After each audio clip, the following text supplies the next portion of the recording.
कांग्रेस दल की ओर से सिलचर आसन में अभिजीत पाल को टिकट मिलने पर लोगों में खुशी की माहौल छाई हुई है। कांग्रेस समर्थक इन दिनों उनके प्रचार प्रसार में जुटे हुए हैं।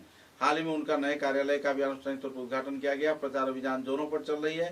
कांग्रेस समर्थक हर क्षेत्र से उन्हें सहयोग कर रहे हैं। इस दिन पत्रकारों के साथ बातचीत के दौरान जिला कांग्रेस की ओर से सिलचर आसन के भाजपा दल के उम्मीदवार अभिजीत पाल ने विस्तारित तथ्य पत्रकारों के समक्ष उजागर किए। মানে ইতিমধ্যে ঘোষণা হয়েছে এবং শিলচর বিধানসভা চক্রের যে কেন্দ্রীয় নির্বাচনী কার্যালয় সেটা আজকে উন্মোদন হয়েছে। আজকে বারুণীর পূর্ণ লগ্নে আমার মার আশীর্বাদ নিয়ে আজকে এই মুখ্য নির্বাচনী কার্যালয় ইতিমধ্যে উন্মোদন হয়েছে।